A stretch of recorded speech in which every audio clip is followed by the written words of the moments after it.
ونبينا ومولانا ومأوانا وملجانا محمدا عبده ورسوله أرسله بالحق بشيرا ونذيرا وداعيا إلى الله بإذنه وسراجا منيرا صلى الله عليه وعلى آله وأصحابه وأزواجه وأهل بيته وبارك وسلم تسليما كثيرا كثيرا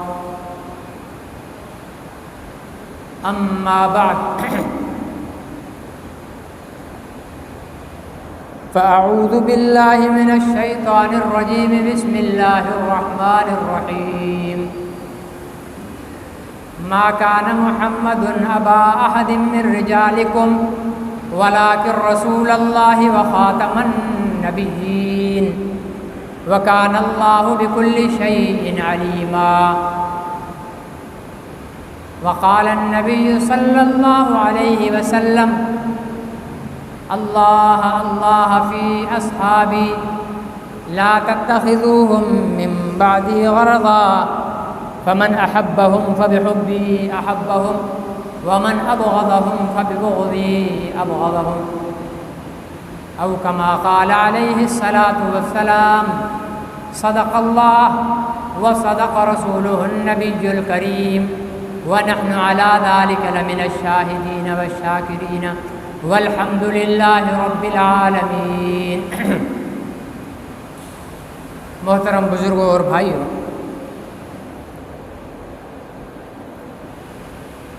ماہ ذی الحجہ کی 28 تاریخ ہے. آئندہ 1 یا 2 دن کے بعد اسلامی ہجری سال کا آغاز ہونے والا ہے.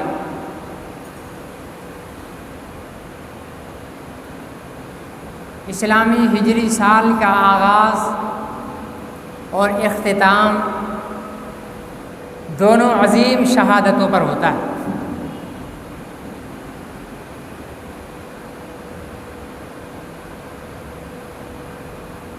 اسلامی سال کے آخری مہینے میں 18 ذی الحجہ کو امیر المومنین خلیفۃ المسلمین جامع القرآن حضرت عثمان ذو النورین ابن عفان رضی اللہ تعالی عنہ کی شہادت کا واقعہ پیش آیا.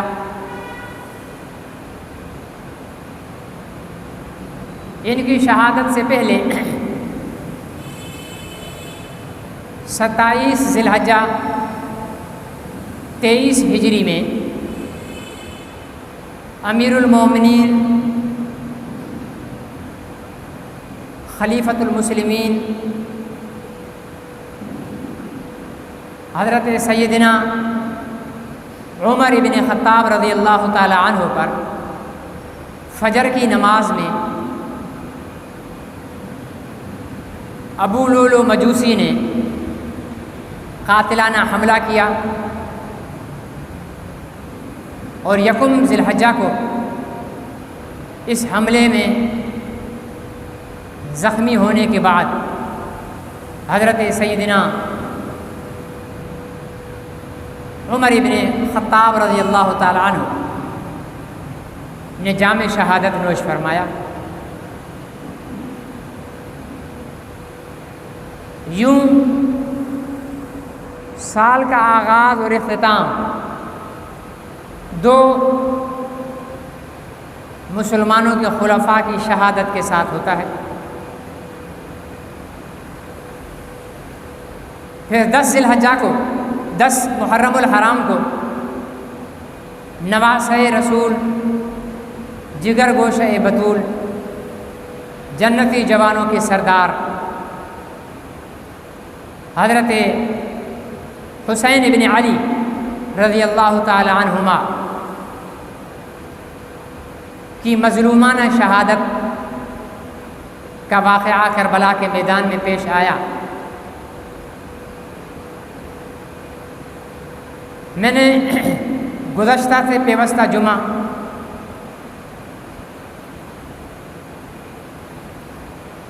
عرض کیا تھا کہ اسلامی تاریخ میں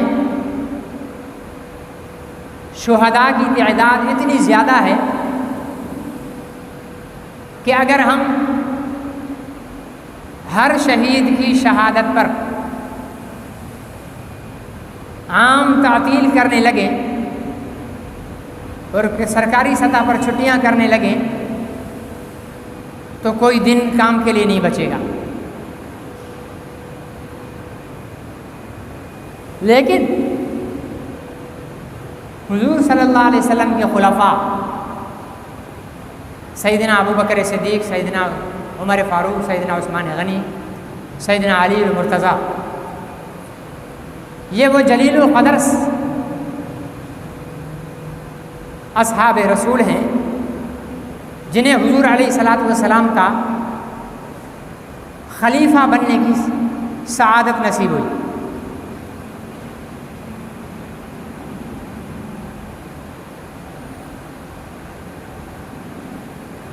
جب پاکستان میں بانی پاکستان کا یوم وفات اور یوم ولادت، یوم پیدائش پر سرکاری چھٹی کی جاتی ہے،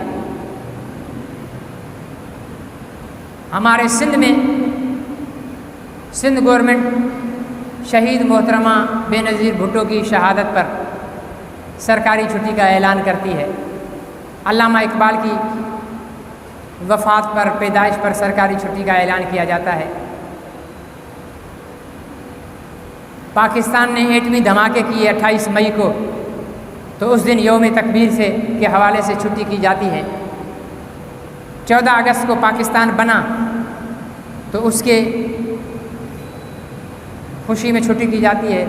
23 مارچ کو قرارداد پاکستان پیش کی گئی تو چھٹی کی جاتی ہے. 6 ستمبر کو دفاع پاکستان ہوا 65واں، تو اس کی چھٹی کی جاتی ہے. تو یہ اتنے چھوٹے چھوٹے سے واقعات ہیں کہ صحابہ اکرام کی شہادت کے مقابلے میں یا ان کی ولادت کے مقابلے میں کوئی معنی نہیں رکھتے. ایک قائد اعظم یا ایک علامہ اقبال نہیں، کروڑوں قائد اعظم، کروڑوں علامہ اقبال، ابو بکر، عمر، عثمان، علی تو دور کی باتیں، ادنا سے صحابی کے پیر کی خاک کے برابر بھی نہیں ہے. تو جب ان کی جو ہے وہ جینے مرنے پر چھٹیاں ہو سکتی ہیں تو پھر خلفائے اربعہ کی یوم شہادت پر، یوم وفات پر بھی چھٹی ہونی چاہیے. بہرحال 2 باتیں آج عرض کرنی ہیں. اگر ٹائم نے ساتھ دیا تو دونوں پوری کریں گے، ورنہ اگر رہ گئی تو اگلے جمعے میں. ایک تو حضرت عمر فاروق رضی اللہ تعالیٰ عنہ کی شہادت سے متعلق کرنی ہے، اور دوسری قادیانیوں سے متعلق کرنی ہے کہ ہمارے ملک میں اس وقت منظم طریقے کے ساتھ صحافیوں میں، ججوں میں، سیاستدانوں میں ایک مہم چل رہی ہے کہ قادیانیوں کو پاکستان میں مذہبی آزادی دینی چاہیے. جب ہندو کو مذہبی آزادی ہے، وہ اپنی ہولی دیوالی منا سکتا ہے، عیسائی کرسمس منا سکتا ہے، یہودی اپنا تہوار منا سکتا ہے، سکھ جو ہے وہ گرو نانک کے نام پر اپنا تہوار منا سکتا ہے. ان کو پاکستان میں کوئی روک ٹوک نہیں ہے. تو پھر قادیانیوں کو بھی اپنے مذہب پر اجازت ہونی چاہیے. موقع ملا تو آخر میں اس کا جواب بھی دیا جائے گا. حضرت عمر رضی اللہ تعالی عنہ کو اللہ تعالیٰ نے یہ اعزاز عطا فرمایا کہ قرآن پاک میں کئی مقامات ایسے ہیں کہ حضرت عمر رضی اللہ تعالیٰ عنہ نے جو رائے اور جو مشورہ دیا، اللہ تعالیٰ نے وحی کے ذریعے حضرت عمر کی رائے کی تائید کی، یعنی جو رائے حضرت عمر کی وہ رائے اللہ کی اور قرآن پاک میں موجود ہے۔ دوسرا، حضرت عمر اور دوسرے صحابہ میں یہ فرق ہے کہ تمام صحابہ مرید ہیں رسول پاک کے، اور حضرت عمر مراد ہیں رسول پاک صلی اللہ علیہ وسلم۔ اور پھر حضرت عمر انتخاب خداوندی ہیں۔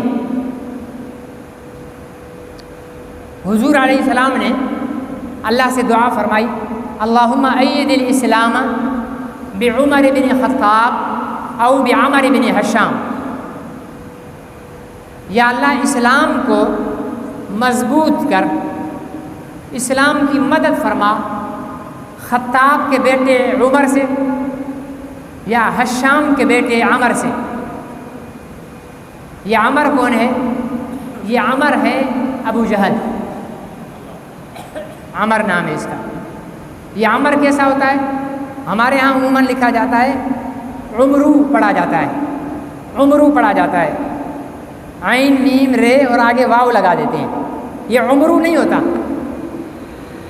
اگر عمر کی را کے آگے واو نہ ہو تو اس کو پڑھا جاتا ہے عمر، اور اگر عمر کی را کے آگے واو ہو جس کو آپ پاکستانی عمرو پڑھتے ہو تو یہ ہوتا ہے عمر۔ سمجھ لیا جی؟ یہ ہوتا ہے عمر۔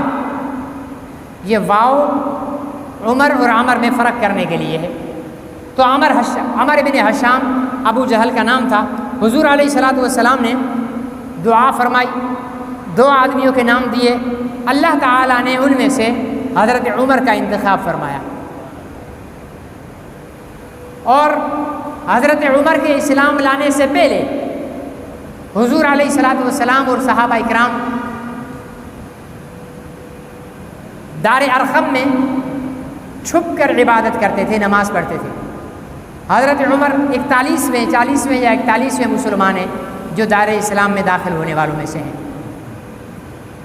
جب حضرت عمر نے اسلام قبول کیا تو حضور علیہ الصلوۃ والسلام سے عرض کی کہ یا رسول اللہ، جب ہم حق پر ہیں تو ہمیں چھپ کر عبادت کرنے کی کیا ضرورت ہے؟ ہمیں مسجد حرام میں چل کر عبادت کرنی چاہیے۔ تو حضور علیہ السلام نے فرمایا کہ عمر، ابھی ہماری تعداد کمزور ہے، ہم اس پوزیشن میں نہیں ہیں، لیکن حضرت عمر نے اصرار کیا اور حضور علیہ الصلوۃ والسلام کو لے کر مسجد حرام میں گئے، اور وہاں جا کر حضرت عمر نے باقاعدہ طور پر پہلے خطاب کیا قریش مکہ کے، اے فلانے قبیلے والو، اے فلانے قبیلے والو، اور اے سرداران قریش سن لو، عمر نے کلمہ پڑھ لیا ہے، مسلمان ہو گیا ہے، اور اب مسجد حرام میں اپنے رسول کے ساتھ نماز پڑھے گا۔ تم میں سے کسی کو اپنے بچے یتیم کروانے ہیں، اپنی بیویاں بیوہ کروانی ہیں، یا خود مرنے کا شوق ہے تو آؤ عمر کو نماز پڑھنے سے روکو۔ حضرت عمر رضی اللہ تعالیٰ عنہ کو اللہ تعالیٰ نے بہت بڑا رعب اور دبدبا دیا تھا کہ سرداران قریش میں اتنی ہمت نہیں تھی کہ مقابلہ کر سکے۔ تمام صحابہ نے ہجرت چھپ کر کی، حضور علیہ السلام نے بھی اللہ کے حکم سے، لیکن حضرت عمر نے ہجرت چھپ کر نہیں کی۔ ایک ایک کافر کا دروازہ بجا کر کہا، کیا خیال ہے، راستہ روکنا ہے میرا، میں ہجرت کر رہا ہوں، آؤ راستہ روکو، بچے یتیم کروانے ہیں، بیوی بیوہ کروانی ہے، آ جاؤ۔ ایک ایک کا دروازہ بجا کر، اور پھر حضرت عمر رضی اللہ تعالیٰ نے ہجرت کی مدینہ منورہ کی طرف۔ یہ اللہ تعالیٰ نے اتنا رعب اور دبدبا عطا فرمایا تھا، اتنا رعب کہ حضور علیہ السلام نے فرمایا کہ عمر کو شیطان دیکھ کر راستہ بدل لیتا ہے، مطلب عمر کی اور شیطان کی نہیں بنتی، عمر کی اور شیطان کی۔ اب وہ شیطان چاہے ابلیس ہو، چاہے انسانی شکل میں شیطان ہو، جو عمر سے نہیں بنتا وہ شیطان ہے، ٹھیک ہے نا جی؟ جو عمر سے جلے، عمر سے کڑے، یا عمر سے نفرت رکھے تو وہ شیطان ہے، چاہے وہ راشد مدنی ہو یا کوئی اور ہو، ٹھیک ہے نا جی.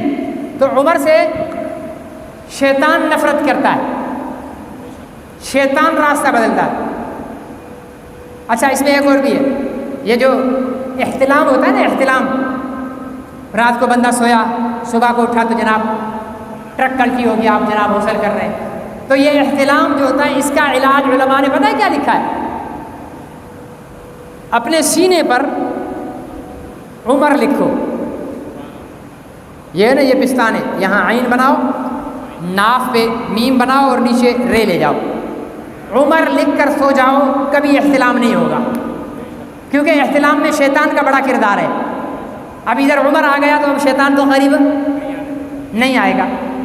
اور یہ مجرب ہے، یہ جو نوجوانوں کو احتلام کی بیماری لگی رہتی ہے نا، آئے دن غسل خانے کو طرف بھاگتے ہیں صبح سویرے اٹھ کر، تو وہ یہ عمل کر لیں، اپنے سینے پر عمر لکھ کر سو جائیں، انشاءاللہ شیطان نہیں آئے گا، اور شیطان نہیں آئے گا تو احتلام بھی نہیں ہوگا. تو اللہ تعالیٰ نے یہ حضرت عمر رضی اللہ تعالیٰ عنہ کو خاصیت دی. حضرت سیدنا ابو بکر صدیق رضی اللہ تعالیٰ عنہ کی خلافت 2.5 سال رہی. آپ اللہ کو پیارے ہو گئے 63 سال کی عمر میں.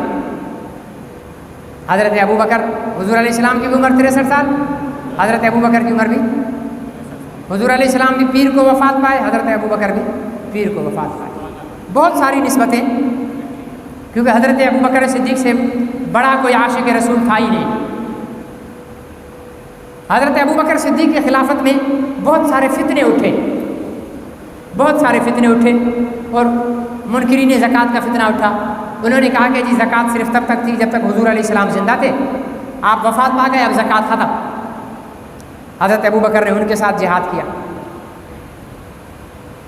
مرتدین یعنی اسلام چھوڑ کر وہاں پر کفر میں جانے والے، انہوں نے کہا کہ بس اسلام تب تک تھا جب تک حضور علیہ السلام حیات تھے، حضور علیہ السلام فوت ہو گئے، اس لیے اب اسلام ختم، ہم اپنے مذہب پہ جا رہے ہیں. حضرت عمر ابو بکر نے ان کے خلاف جہاد کیا، یا اسلام میں واپس آ جاؤ یا قتل کر دیے جاؤ. منکرین ختم نبوت، مسیلمہ کذاب، ان کے خلاف حضرت ابو بکر صدیق نے جہاد کیا. تو یوں بہت سارے فتنوں کو کچلتے کچلتے کچلتے جب تمام فتنے کچل دیے تو اللہ کو پیارے ہو گئے. پیچھے خلیفہ بنے حضرت عمر رضی اللہ تعالیٰ، فاروق رضی اللہ تعالیٰ عنہ. آپ کو خلافت کا زمانہ ملا 10 سال 11 ماہ اور کچھ دن،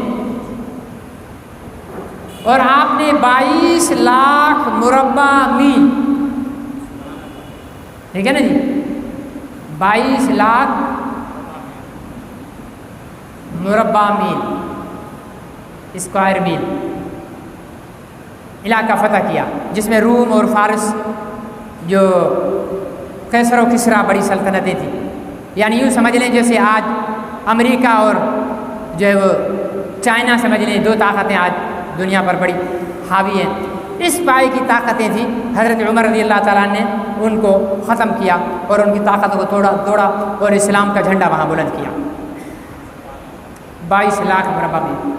اور پھر سب سے بڑا حضرت عمر رضی اللہ تعالیٰ عنہ نے بیت المقدس فتح کیا اور بغیر تلوار چلائے، ایک بھی کسی غیر مسلم کو خراش بھی نہیں آئی. اور ہمارے تو حکمران جاتے ہیں نا، ابھی شہباز شریف گیا تھا، شنگھائی تعاون تنظیم کا اجلاس تھا، اس کا صبح کا سوٹ الگ، شام کا سوٹ الگ، میٹنگ میں بیٹھنے کا سوٹ الگ، ٹھیک ہے نا جی، ہر ایک چیز کے اس کے ڈریس الگ. حضرت عمر جب گئے تھے تو ایک لباس میں گئے تھے اور اس میں 17 پیبند لگے ہوئے تھے. یہ سوٹوں ووٹوں سے سوٹ پہن کر ہو تو وہی نوکر، صحیح ہے غلط ہے؟ سوٹ پہننے سے اثر ہوتا ہے انسان کے اندر کی چیز. اندر شیر ہے نا، پھٹے ہوئے کپڑوں میں بھی روب ہوگا، اور اندر گیدڑ ہوگا نا تو پینٹ ٹائی پتلون پہن کر بھی گیدڑ ہی رہے گا. جیسے ہمارے حکمران گیدڑ کے گیدڑ ہی ہیں، ٹھیک ہے نا. موجودہ ہوں یا سابقہ ہوں جو بھی ہیں، تو یہ کپڑوں پہننے سے کوئی صاحب روب انسان نہیں بنتا۔ ہم نے بڑے بڑے اللہ والوں کو دیکھا کہ ان کی لباس جو ہیں وہ بارعب نہیں، ان کی شخصیت بارعب، تو ان کے کیسے بھی لباس ہوتے تھے لوگ ان کی شخصیت کی طرف متوجہ رہتے تھے۔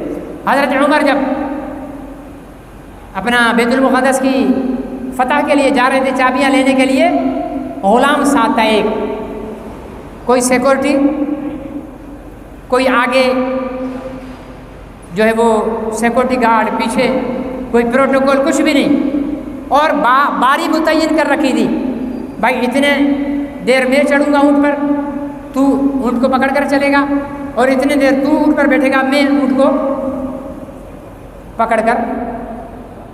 ہمارے تو وزیر اعظم صدر تو کیا، ہمارا ٹکے کا ایس ایچ او ہوتا ہے نا، وہ بھی فائل اپنے سپاہی کو دے کر کہتا ہے یہ پکڑ کر رکھ، صحیح ہے یا غلط ہے؟ وہ بھی اپنے ہاتھ میں فائل رکھنا پسند۔ یہ 22 لاکھ مربع میل کا فاتح ہے، 22 لاکھ مربع میل کا فاتح ہے، اور جب بیت المقدس میں داخل ہو رہے ہیں تو اونٹ پر غلام بیٹھا ہے اور خود اونٹ کی مہار پکڑے ہوئے داخل ہو رہے ہیں، اور عیسائیوں کے پادریوں نے صرف شکل و شباہت اور آپ کے پہنے ہوئے لباس کے پیوندوں کو دیکھ کر کہا کہ یہ واقعتاً ان کے جو پیغمبر ہیں محمد رسول اللہ وہ آخری نبی ہیں، اور کتنے لوگ اسلام قبول کر لیا انہوں نے۔ اور حضرت عمر رضی اللہ تعالیٰ عنہ نے دنیا میں بہترین نظام عدل و حکومت قائم کر کے دنیا کو عملی طور پر پیش کیا۔ کافر یہ کہنے پر مجبور ہوئے کہ اگر 10 سال عمر اور زندہ رہتے تو دنیا سے کفر ختم ہو جاتا، لیکن اللہ کو یہ منظور نہیں تھا، اللہ کو تو کفر رکھنا ہے قیامت تک، اس لیے حضرت عمر رضی اللہ تعالیٰ عنہ کو اپنے پاس بلا لیا 10 سال 11 ماہ خلافت کے بعد۔ اور آپ کو پتہ ہے 45 کے قریب، کتنے مجھے نام بھی وہ یاد نہیں ہے، میں پانی لے کے آؤں، 45 کے قریب گورنمنٹ نظام حکومت چلانے کے محکمے حضرت عمر رضی اللہ تعالیٰ نے شروع کیے۔ یہ آپ کا ڈاکخانہ یہاں قریب ہے نا، ڈاکخانے کا بانی کون ہے؟ حضرت عمر ہے۔ پولیس کس نے بنائی؟ حضرت عمر نے۔ ویسے جو حضرت عمر کو نہیں مانتے نا، ان کو چاہیے کہ وہ اپنے ملک میں ڈاکخانے بھی بند کر دیں، پولیس بھی بند کر دیں، اور فوجی چھاونیاں بھی بند کر دیں۔ بس سیدھی سیدھی بات ہے، تمہارے دشمن کی بنائی ہوئی چیزیں، ہم تو اپنی دشمن کی کسی چیز کو نہیں رکھتے نا، لیکن اللہ نے دیکھو اپنے محبوب کے خلیفے کی شان کیسی بنائی ہے کہ ان کی بنائی ہوئی چیزیں ان کو نہ ماننے والے بھی چلا رہے ہیں، ڈاکخانہ چلا رہے ہیں، پولیس چلا رہے ہیں۔ پہلے حضرت عمر سے پہلے کیا ہوتا تھا؟ صرف مجاہدین ہوتے تھے، جہاد کے لیے نکل گئے، فتوحات کر کے آگے واپس۔ حضرت عمر نے باقاعدہ طور پر فوجی بھرتی کی، بھائی فوج میں بھرتی ہونا ہے، تمہاری تنخواہ ہوگی، پھر فوجی چھاونیاں بنائیں حضرت عمر رضی اللہ تعالیٰ نے، اور ٹیکس کا نظام بنایا باقاعدہ طور پر۔ یہ ہمارے حکمرانوں والا ٹیکس نہیں، ان کو تو بس سے نہیں چلتا، ہمارے پیشاب کرنے پر بھی ٹیکس لگا دیں، ایک دفعہ پیشاب پر 10 روپے، دو دفعہ پر 20 روپے، اور 4 دفعہ پر 100 روپیہ۔ یہ ان کو تو بس ہی نہیں، ہمارے سانس لینے پر بھی ٹیکس لگا دیں، ٹھیک ہے نا جی۔ یہ ٹیکس لگاتے ہیں اپنی عیاشی پوری کرنے کے لیے موجودہ حکمران۔ حضرت عمر نے ٹیکس لگائے تھے ٹیکس دینے والوں کو سہولت دینے کے لیے، ٹیکس دینے والوں کو سہولت دینے کے لیے ٹیکس لگائے تھے۔ موجودہ دور میں تو ہمارے حکمران ابھی قرض IMF پاس کریں گے، ان کو دینا ہے، ہم میں کوئی عوام خوش نہیں ہوتا قرض ملنے پر، حکمران خوش ہوتے ہیں، وہ قوم کو ٹی وی پر آ کر کہتے ہیں بھائی مبارک ہو IMF نے اتنا قرض ہمیں دے دیا ہے۔ بھائی ہمیں کس چیز کی مبارک دے رہے ہیں؟ ہم تو اتارنے والے ہیں قرض اڑانے والے تم لوگ، عیاشیاں بدماشیاں کرنے کے لیے تم لوگوں نے ان سے قرض لیا، ورنہ حکومت چلانے کے لیے کوئی قرض لینے کی ضرورت نہیں ہے، کنات پسندی، سادگی اختیار کرو۔ 3-3 کروڑ کی گاڑیاں تو تم ٹکے کے ایس ڈی ایم کو دیتے ہو، 5-5 کروڑ کی گاڑی تم ڈی سی کو دیتے ہو، ہاں ایس پی کو دیتے ہو، کیوں دیتے ہو؟ کس لیے اتنی عیاشی ان کو کروا رہا ہے؟ پھر پیٹرول بھی مفت، بجلی بھی مفت، گیس بھی مفت، ٹیلی فون بھی مفت۔ تو یہ ساری ایک طبقہ ہے اشرافیہ کا ہمارے ملک میں، اشرافیہ کا، پارٹیوں سے ہٹ کر، اس میں ہر پارٹی کے لوگ ہیں، وہ اشرافیہ کا طبقہ وہ اس ملک پر مسلط ہے، وہ ہمیں نوچ رہا ہے، ہمارے خون کو چوس رہا ہے اور اس سے اپنی عیاشی کر رہا ہے، اور ہم بے حس کے بے حس بنے ہوئے ہیں۔ پاکستان کے حالات کو انقلاب فرانس کے علاوہ کوئی نہیں سدھار سکتا۔ 1735 میں 40 میں فرانس میں انقلاب آیا تھا، وہاں بھی ایسے مہنگائی بڑھ گئی تھی، بڑھتے مہنگائی یہاں تک پہنچی کہ لوگوں کے پاس کھانے پینے کے لیے نہیں تھا، مظاہرے کرنے لگے۔ تو فرانس کی جو ملکہ تھی اس نے عوام پر طنز کیا، بولا روٹی نہیں مل رہی تھا، ڈبل روٹی کھا لو۔ وہاں کا آرمی چیف تھا، اس نے طنز کیا کہ وہ کھانے کو کچھ نہیں ہے تو زمین کا گھاس اٹھا کر کھا لو۔ پھر جب عوام بگڑا، بادشاہ کو اور ملکہ کو بھی محل سے باہر نکالا، ٹھیک ہے نا، اور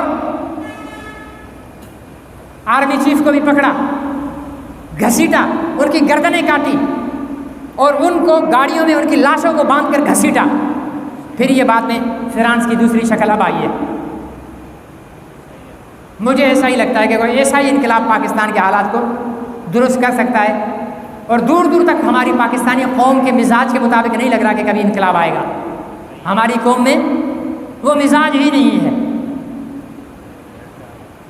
بس بیٹھے رہنے کا مزاج ہے، چپ کر کے بیٹھے رہو، تھپڑ مار لو تب بھی ٹھیک ہے، ٹیکس لگا دو تب بھی ٹھیک ہے۔ کتنے ٹیکس لگا دیے؟ کچھ کیا ہے ہم نے؟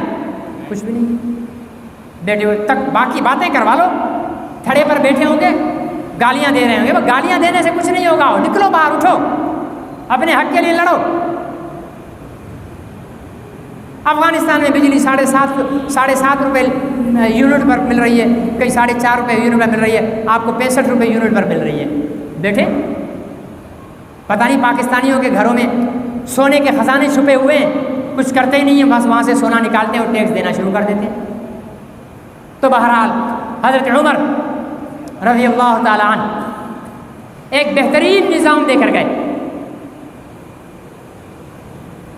اور اعلیٰ ترین قسم کا نظام حکومت چلایا، عدل و انصاف قائم کیا، مجرموں کو سزائیں دی، مظلوموں کو مراعات دی۔ حضرت عمر رضی اللہ تعالیٰ عنہ، اور پتہ ہے حضرت عمر، ہمارے یہاں ایک طبقہ ہے جو صحابہ اور اہل بیت کے درمیان قوم کو بتاتا ہے کہ ان میں جھگڑا تھا، لڑائی تھی صحابہ اور اہل بیت میں، حالانکہ صحابہ اور اہل بیت ایک دوسرے کے ساتھ شیر و شکر تھے۔ حضرت علی رضی اللہ تعالیٰ عنہ، آپ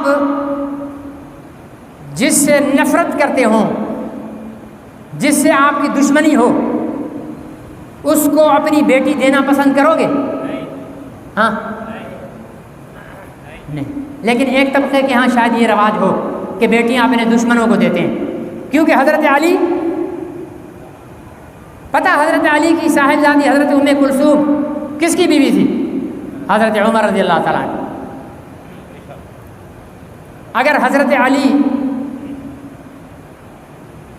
کا حضرت عمر نے حق مارا ہوتا، حق غصب کیا ہوتا، ٹھیک ہے نا جی، یا آپ کی زوجہ محترمہ حضرت فاطمہ الزہرا کا حق غصب کیا ہوتا، جیسے من گھڑت قصے سنائے ہوتے ہیں، حضرت عمر نے بیوی فاطمہ پر ہاتھ اٹھایا، یہ کیا بکواس قسم کے قصے، ایسا حالت کچھ بھی نہیں ہے۔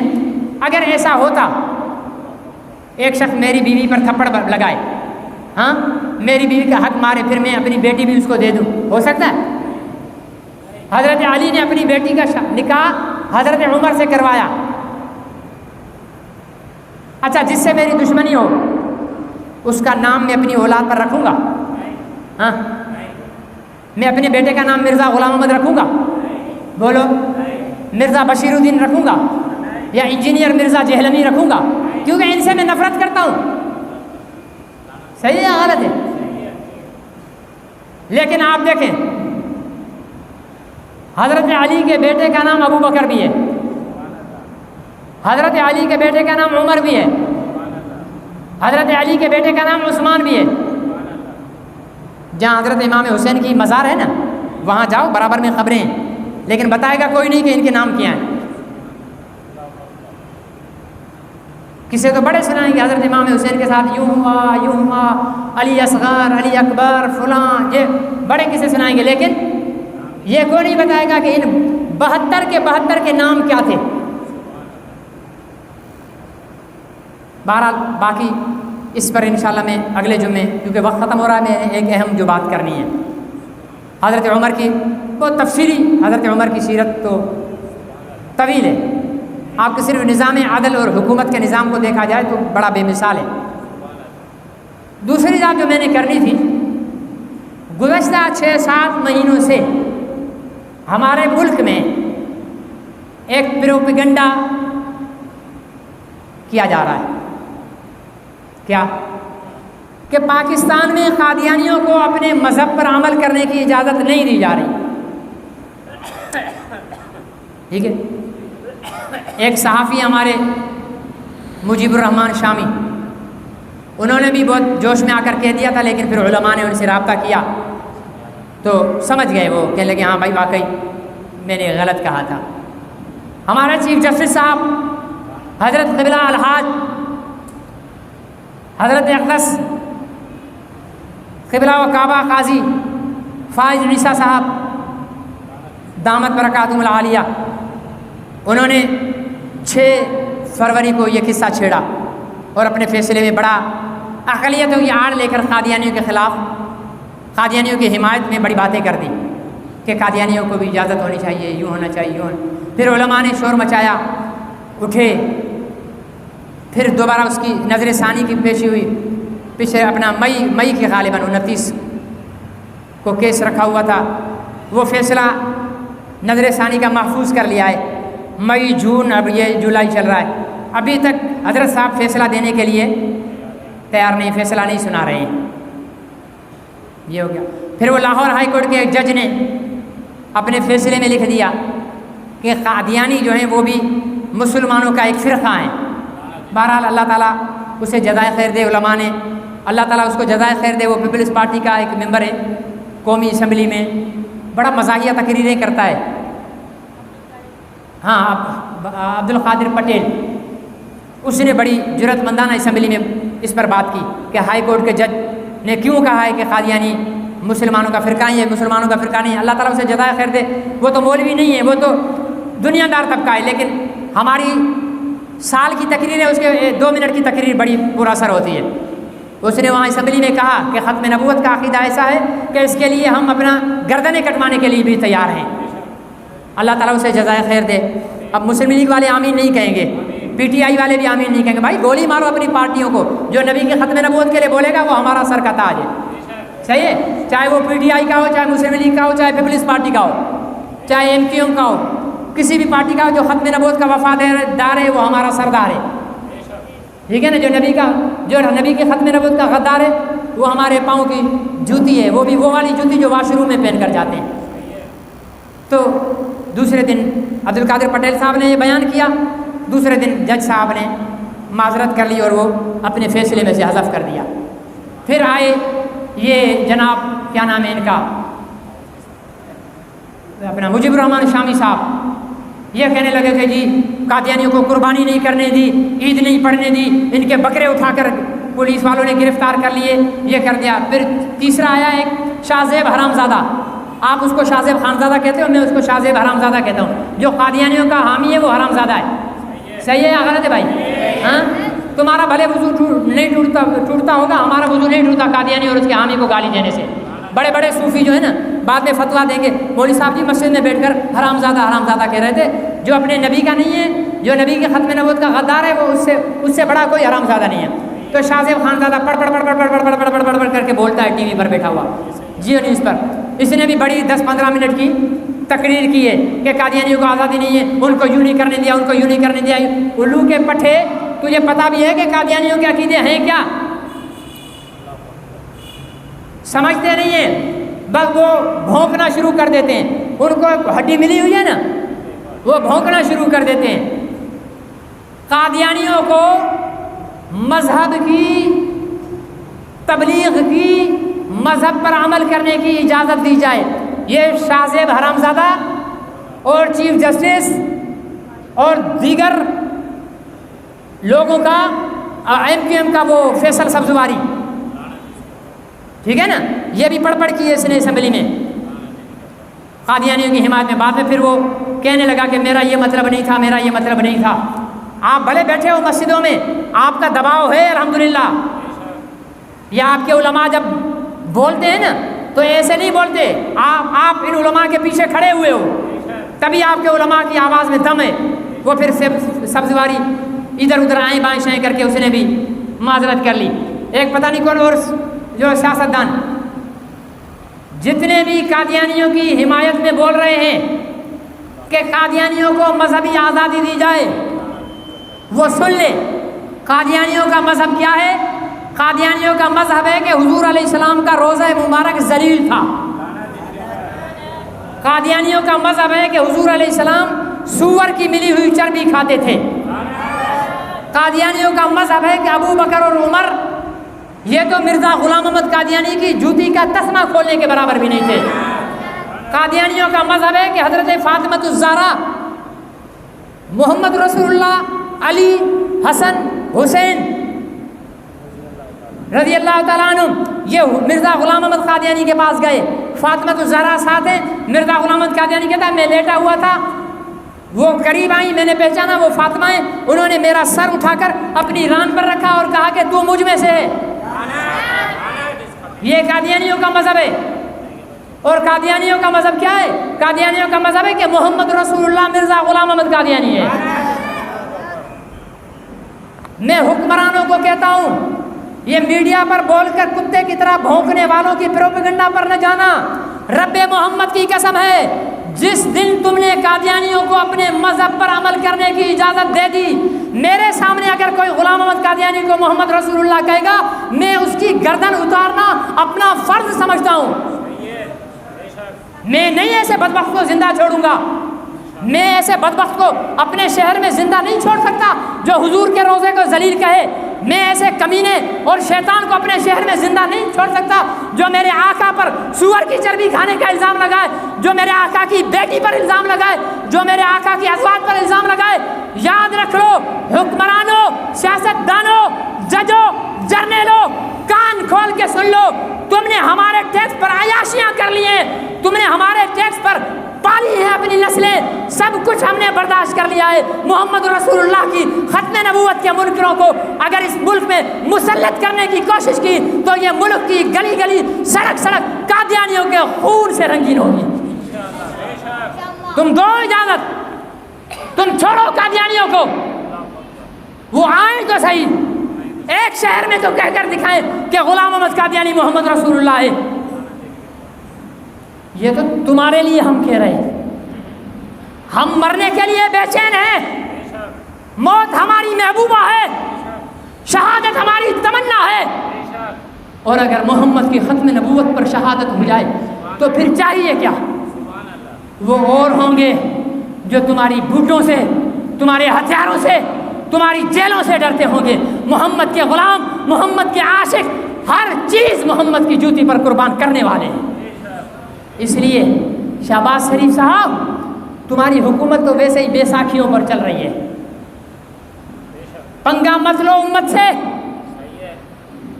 ان بدماشوں کو میڈیا پر آنے نہ دو جو قادیانیوں کی مذہبی آزادی کی بات کرتے ہیں۔ ہم یہ اعلان کرتے ہیں کہ جب تک ہم زندہ ہیں قادیانیوں کو مذہبی آزادی دینے کی اجازت نہیں بولتے سب اجازت ہے؟ اگر اجازت دی تو ہم لڑیں گے، صحیح ہے غلط ہے؟ ہم لڑیں گے، ہم جان لیں گے بھی، جان دیں گے بھی۔ اللہ مجھے اور آپ کو حضور علیہ السلام کے ختم نبوت کے ساتھ وفاداری کرنے کی توفیق نصیب فرمائے۔ سنتیں پڑھ لیجیے۔